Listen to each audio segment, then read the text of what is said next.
3 जंग से भारत से पाक मात खा चुका है और जमीन पर फिर एक टकराव हुआ तो पाकिस्तान के लिए भारत के आगे टिकना नामुमकिन सा है। और पाकिस्तान के जो नेता मंत्री बदजुबानी कर रहे हैं वो भी उनके डर का ही नतीजा है। पाकिस्तान के कई हलकों से ये कहा जा रहा है कि भारत कोई बड़ा एक्शन ना ले। जमीन की जंग में पाकिस्तान 3 बार भारत से मुंह की खा चुका है। थार के रेगिस्तान से लेकर कश्मीर की ऊंची चोटियों तक पाकिस्तान भारत के हाथों करारी हार झेल चुका है। इसके बाद भी पाकिस्तान की हेकड़ी अभी गई नहीं है। वहां के मंत्री और नेता रह रहकर गीदड़ भभकियां दे रहे हैं, जंग की बात कर रहे हैं। जरा पाकिस्तान के मंत्रियों की बातों को सुनिए तो बड़बोलेपन से ज्यादा कुछ भी नहीं है। लेकिन पाकिस्तान को शायद इस बात का जरा भी एहसास नहीं है कि जमीनी जंग में वो भारत के आगे कहीं नहीं टिकता। इसकी एक बानगी इस बात से मिलती है कि लगातार 4 दिनों से पाकिस्तान एलओसी पर फायरिंग करके दबाव बनाने की कोशिश कर रहा है, जबकि इससे उसका डर झलक रहा है। और 4 दिन से भारत के सुरक्षा बल एलओसी पर बिना उकसावे हो रही फायरिंग का जवाब दे रहे हैं। कल लगातार चौथी रात 778 किलोमीटर लंबी नियंत्रण रेखा पर भारतीय और पाकिस्तानी सैनिकों के बीच छोटे हथियारों की गोलाबारी हुई।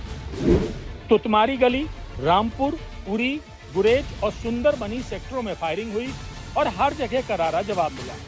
They will sort it out by themselves, मतलब हल आपस में करेंगे। तो उस हौसले से पाकिस्तान की आर्मी सीज फायर को कह रहे हैं रद्द करेंगे, और जो इंडस वाटर ट्रीटी पे डरे हुए हैं तो क्रॉस बॉर्डर आर्मी के हाथ में है। वो कह रहा होगा कि लगा दो गोली, क्रॉस बॉर्डर फायरिंग करो, एलओसी को परवाह मत करो।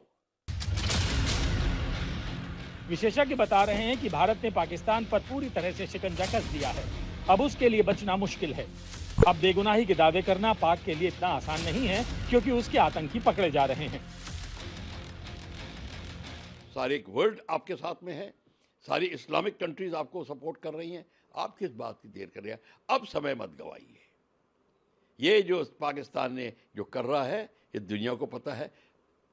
वो क्यों कर रहा है? वो कि आपको मूर्ख बनाने की कोशिश कर रहा है और फिर भी फायदा उठा रहा है। पर अब उसके धीरे धीरे बौखला रहा है, जिसका वर्ड हम बहुत यूज़ करते हैं, क्योंकि अब उनके टेररिस्ट पकड़े जा रहे हैं। अब हम स्लीपर सेल्स को खोद खोद के निकाल रहे हैं। ये बहुत बड़ी उपलब्धि है हमारी गवर्नमेंट की, इसका हमें पूरा फायदा होगा। अब जरा भारत की ताकत पाकिस्तान के मुकाबले देख लीजिए। भारत के पास 4201 टैंक हैं, जबकि पाकिस्तान के पास 2627। भारत के पास करीब 1.5 लाख बख्तरबंद गाड़ियां हैं, पाकिस्तान के पास सिर्फ 17,500। भारत के पास 2 एयरक्राफ्ट कैरियर हैं, पाकिस्तान के पास एक भी नहीं। भारत के पास 13 डिस्ट्रॉयर हैं, पाकिस्तान के पास 9। कुल मिलाकर भारत हर लिहाज से भारी है। ब्यूरो रिपोर्ट, आज तक। पाकिस्तान परस्त आतंकी संगठन लश्कर ने पहलगाम में जो कुछ किया उसके बाद भारत ने सख्त कदम भी उठाए हैं, सख्त फैसले किए जो लाजमी थे। लेकिन उसके बाद पाकिस्तानी नेता और मंत्री जो जहर उगल रहे हैं उनकी कम समझ की निशानी है।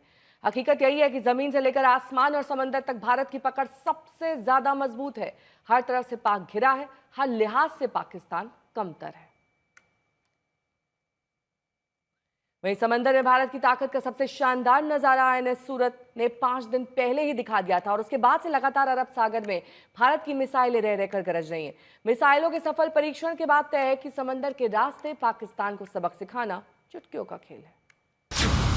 समंदर में भारत ने दिखाया दम, युद्धपोतों से गरजी मिसाइलें, समंदर के रास्ते पाकिस्तान को सबक।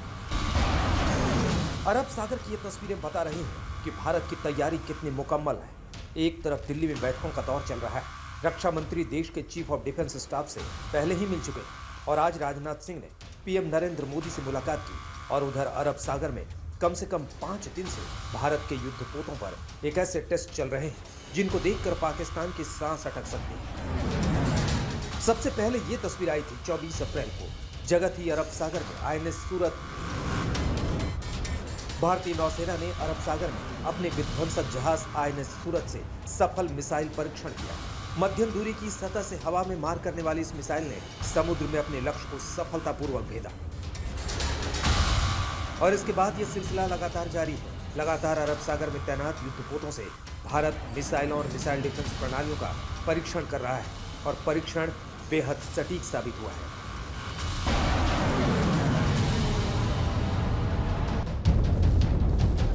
भारत के मंत्रियों ने कह दिया है कि हम किसी गीदड़ भभकी से डरने वाले नहीं। पाकिस्तान जंग की बात कर रहा है, लेकिन भारत को कह रहा है कि युद्ध जैसे हालात ही हैं। आज पाकिस्तान को पानी रोकने से ही जैसे युद्ध छिड़ गए ऐसी परिस्थिति है। उस टाइम भी अगर पानी को रोक लेते तो और ज्यादा अच्छा हो जाता। तो रामायण थोड़ा अलग से लिखा जाता। नौसेना ने साफ कर दिया है कि हम तैयार हैं। नौसेना ने कहा कि हमने लंबी दूरी के सटीक आक्रामक हमलों के लिए अपने प्लेटफॉर्म, सिस्टम और चालक दल की तत्परता को फिर से प्रमाणित करने और प्रदर्शित करने के लिए एंटी-शिप मिसाइलों की कई फायरिंग की है। अब जरा ये जानिए कि कैसे पाकिस्तान समंदर में हमारे मुकाबले कहीं नहीं ठहरता। पाकिस्तान के पास एक भी कैरियर एयरक्राफ्ट नहीं है, जबकि भारत के पास 2 है। कैरियर एयरक्राफ्ट मतलब जिसे विमान वाहक पोत भी कहा जाता है, एक युद्धपोत है जो समुद्र में एक हवाई अड्डे के रूप में कार्य करता है। यह विमानों को लॉन्च करने और उतारने के लिए एक विशेष रूप से डिजाइन किया गया उड़ान टेक है। ऐसे में समुद्र के रास्ते पाकिस्तान के पास खुद की सुरक्षा करने का कोई भी रास्ता नहीं है। आज तक ब्यूरो।